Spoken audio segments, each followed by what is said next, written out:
A partir de ahora, en Radio Universidad, repasamos Letras Íntimas.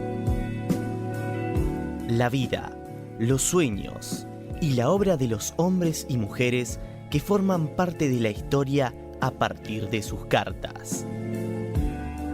Letras Íntimas. Los personajes, su contexto y su época en su puño y letra.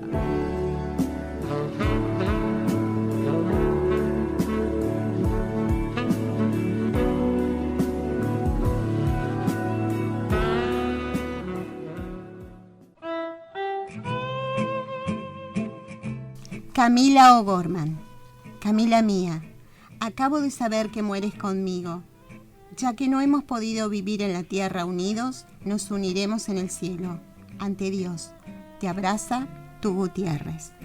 Aquí comienza Letras Íntimas, este espacio mágico donde nos acercamos a grandes personalidades a través de sus cartas.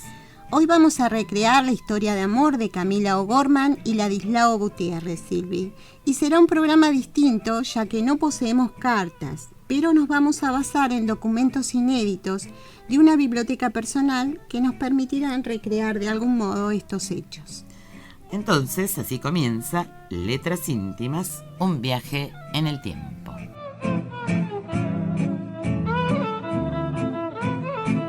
Camila O'Gorman nació en Buenos Aires en el año 1825, en San Andrés, General San Martín, y falleció el 18 de agosto de 1948.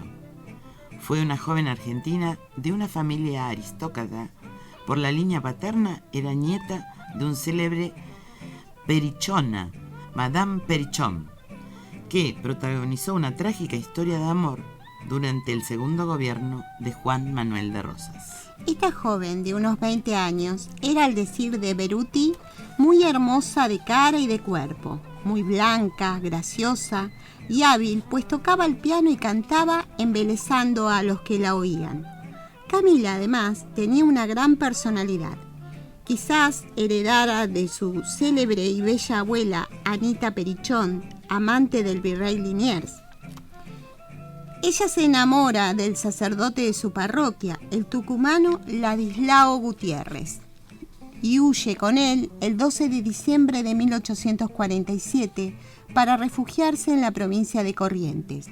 Su ejecución durante las últimas etapas del embarazo produjo un escándalo internacional que contribuyó a la caída política de Juan Manuel de Rosas. A los 18 años, Camila conoció al padre Ladislao Gutiérrez, un sacerdote jesuita que había asistido al seminario junto con el hermano de Camila. El padre Gutiérrez provenía de un entorno similar. Su tío era el gobernador de la provincia de Tucumán. Era, según recordaba Antonino Reyes, un joven de pelo negro y ensortijado, cutis moreno y mirada viva, modales delicados y un conjunto simpático. Decían que era juicioso y lleno de aptitudes, y venía a Buenos Aires para seguir la carrera eclesiástica. Ordenado sacerdote a los 24 años, Ladislao fue designado párroco en la iglesia del Socorro. Pronto reparó en una joven alta, de pelo castaño y expresivos ojos oscuros, de andar elegante y gracioso. No tuvo que esperar mucho para que se la presentaran. Era hermana de Eduardo O'Gorman, compañero de su carrera sacerdotal. Había sido nombrado párroco de la familia O'Gorman y pronto comenzó a ser invitado a la propiedad familiar. Camila y Gutiérrez comenzaron rápidamente un romance clandestino. En 1847, Camila y el padre Gutiérrez se fugaron a caballo y se refugiaron en la provincia de Corrientes, entonces bajo el control de opositores al gobernador Rosas, en la ciudad de Goya. Cuando el escándalo se hizo público, algunos seguidores de Rosa sugirieron que había sido secuestrada. Los oponentes políticos, exiliados, incluyendo al futuro presidente Domingo Faustino Sarmiento, declararon que la tiranía de Rosas era culpable de corromper la moral de la mujer. ha llegado hasta nuestras manos un libro que se llama Una sombra donde sueña Camila O'Gorman y otros textos de Enrique Molina. Y en él, además de la versión novelada de los hechos, se adjuntan documentos originales de la época. Uno de ellos dice así: El oficial primero en comisión del Departamento de Policía, Buenos Aires, diciembre 27 de 1847.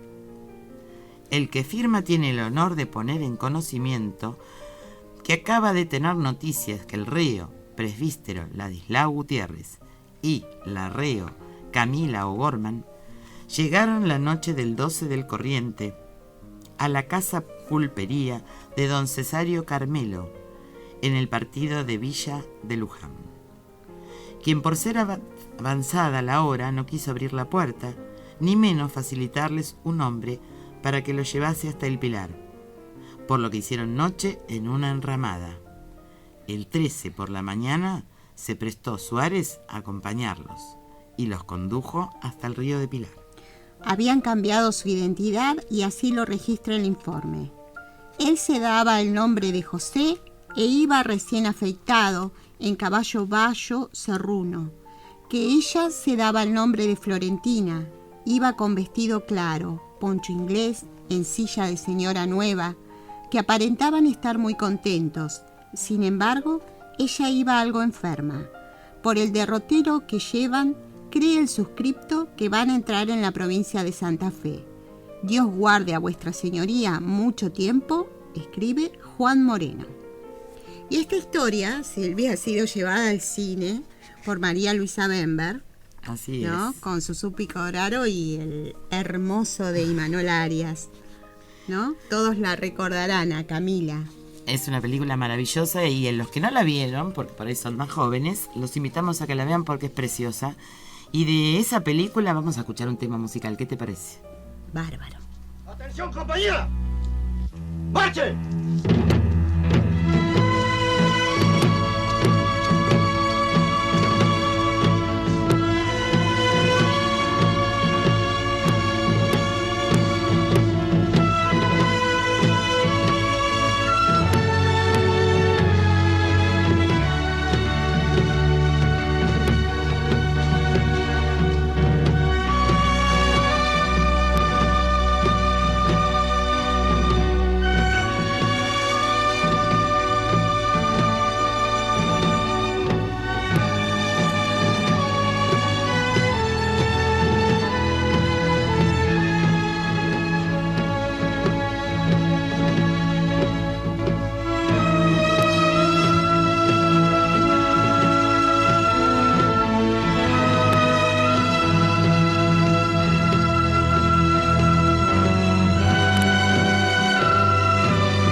¡Atención, pelotón! ¡Alinearse!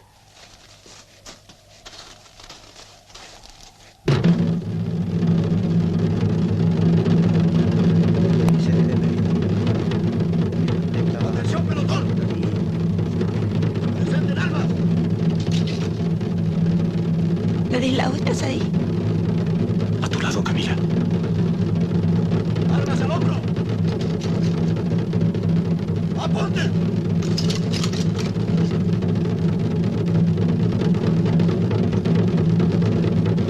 ¡Fuego!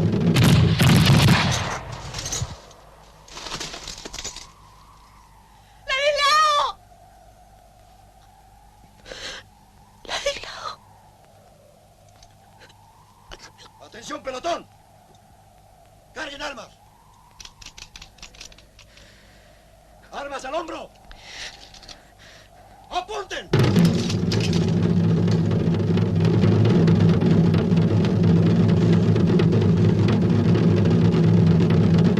¡Fuego!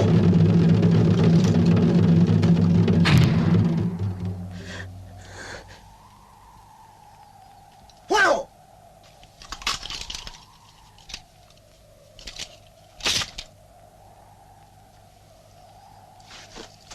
¡He dicho fuego!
tanto, en Buenos Aires, a la consternación había seguido el pánico.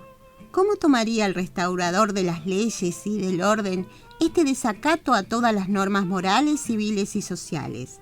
Pasaron 10 días. Alfonso O'Gorman denunció el hecho al gobernador como el acto más atroz y nunca oído en el país. Mientras, el obispo Medrano pedía al gobernador que en cualquier punto que los encuentre a estos miserables, desgraciados e infelices, sean aprehendidos y traídos para que, procediendo en justicia, sean reprendidos por tan enorme y escandaloso procedimiento. A Rosas lo tenían sin cuidado los amancebamientos de algunos curas. Lo que no podía tolerar era una falta de obediencia hacia su persona. Y Rosa justamente podría haber usado su poder en forma magnánima para perdonar. Pero al escándalo de la fuga se sumaba el ser partícipe de ella una niña tan relacionada en sociedad. Y aquí las opiniones se dividían. Para la mayoría era una víctima, para las demás una perdida. Por el momento la suerte parecía sonreír a los enamorados. Ya en Paraná, en febrero de 1848, consiguieron un pasaporte a nombre de Máximo Brandier, comerciante natural de Jujuy, y su esposa Valentina de San. Al llegar a Goya, con su nueva identidad, pudieron tomarse un respiro y prepararse para la última etapa, que sería Brasil. Mientras tanto, para ganarse la vida, abrieron una escuela para niños, la primera que existió en esa ciudad. Pudieron vivir 4 meses en una relativa felicidad, olvidando la persecución de la que eran objeto. El 16 de junio ocurrió el desastre cuando encontraron en una casa de familia a un sacerdote irlandés que conocía a Gutiérrez. Tomados por sorpresa, solo atinaron a negar su verdadera identidad. La noticia voló y al día siguiente, por orden del gobernador, los 2 maestros fueron encarcelados e incomunicados. La máquina del poder empezaba su obra despiadada. En cuanto Rosas conoció la noticia, dio orden de que condujeran a los reos en 2 carros separados a santos lugares, donde estaba la más temida prisión del régimen. Con creciente angustia, los amantes vieron cómo se cerraban las puertas de sus respectivas prisiones. Estaban incomunicados entre ellos y con el resto del mundo. Camila, sin embargo, pudo hacer llegar una carta a su amiga Manuela Rosas, hija de Rosas. Esta le contestó el 9 de agosto, alentándola a que no se dejara quebrar, que de algún modo la ayudaría. El mismo día empezó a preparar en la casa de ejercicios un lugar para su amiga. También hizo llevar libros de historia y de literatura para Gutiérrez a la cárcel del Cabildo. Pero en el plan de Rosas no entraba la llegada de los reos a Buenos Aires, donde podrían haberse defendido. Para no tener que enfrentarse con los pedidos de clemencia de su hija, era necesario actuar rápida y drásticamente. Ambos reos habían hecho su exposición y ambas fueron llevadas por un chasqui ante el gobernador. Agosto de 1948, San Nicolás de los Arroyos. Camila O'Gorman, edad de 21 años, estado soltera, sabe leer y escribir, y en virtud de ello firma a continuación. Preguntada por la causa de su prisión, dice haberse evadido de la casa de sus padres en compañía de Ladislao Gutiérrez con el objeto de contraer matrimonio con él. Que si este suceso se considera un crimen, lo es en ella en su mayor grado por haber hecho dobles exigencias para la fuga, pero que ella no lo considera delito por estar su conciencia tranquila. Esa tarde del 17 de agosto casi amanecía cuando despertó a todos el retumbar de cascos de caballos, gritos y golpes violentos en el portón de entrada. Era el modo que tenían los hombres del gobernador de anunciar su llegada. Rosas ordenaba la inmediata ejecución de los reos, sin dar lugar a apelación ni defensa. Solo se les otorgaban unos instantes para confesarse y prepararse para morir. Fue entonces cuando Reyes decidió mandar un urgente despacho avisando el estado de preñez de la joven, avalado por el médico de la prisión. Al mismo tiempo, mandó una carta a Manuelita, explicándole la urgencia de la situación. Reventado en caballos llegó el Chasqui a Palermo y entregó los despachos al oficial de guardia, pero la carta jamás llegó a Manuelita. El gobernador no podría aceptar que existiera un testimonio vivo de la desobediencia, un hijo que hubiera representado para muchos el triunfo del amor sobre el orden establecido. Cerca de la hora, Gutiérrez hizo llamar a Reyes a su calabozo. El ex cura estaba sentado en el catre, vestido con levita y pantalón negro. Su semblante dejaba entrever la tempestad de sentimientos que lo acosaba. Intentó disimularlos y con forzada cortesía se puso de pie al verlo entrar y le dijo: «Lo he llamado para que me diga si Camila va a tener igual suerte que yo. Prepárese para oír lo más terrible. Camila va a morir también». Me pareció que Gutiérrez demostraba cierta satisfacción. «Gracias», contestó con voz fuerte. Luego le pidió que entregara a Camila un papelito. Sacó de la gorra de piel que llevaba un lápiz y le escribió: «Camila mía, acabo de saber que mueres conmigo. Ya que no hemos podido vivir en la tierra unidos, nos uniremos en el cielo ante Dios. Te abraza tu Gutiérrez».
Estamos repasando letras íntimas.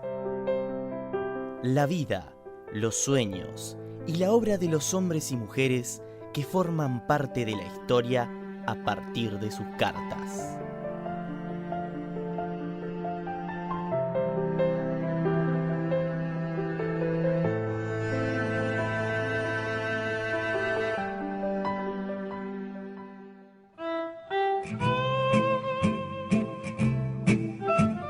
En la mañana del 18 de agosto de 1848, en el cuartel general de Santos Lugares de Rosas, actualmente localidad de San Andrés, en el partido General San Martín, O'Gorman, a los 23 años, estaba embarazada de 8 meses, cuando fue fusilada junto a Ladislao. Mientras los soldados los ataban nerviosamente a los banquillos, Camila y Gutiérrez pudieron hablarse y despedirse, hasta que este último comenzó a gritar: «Asesínenme a mí sin juicio, pero no a ella, y en este estado, miserables». Sus palabras fueron acalladas por el capitán Gordillo, que mandó redoblar los tambores e hizo la señal de fuego. 4 balas terminaron con su vida. Después se oyeron 3 descargas, y Camila, herida, se agitó con violencia. Su cuerpo cayó del banquillo y una mano quedó señalando el cielo. En la vecindad quedó el terror de su grito agudísimo, dolorido y desgarrador. Y 20 años después, en 1877, desde Inglaterra, Rosas, 7 días antes de su muerte, escribe a Federico Terrero: «Ninguna persona me aconsejó la ejecución del cura Gutiérrez y de Camila O'Gorman. Ni persona alguna me habló ni me escribió a favor. Por el contrario, todas las personas del clero me hablaron o escribieron sobre el atrevido crimen y la urgente necesidad de un castigo ejemplar para prevenir otros escándalos parecidos o semejantes. Yo creía lo mismo, y siendo mía la responsabilidad, ordené la ejecución.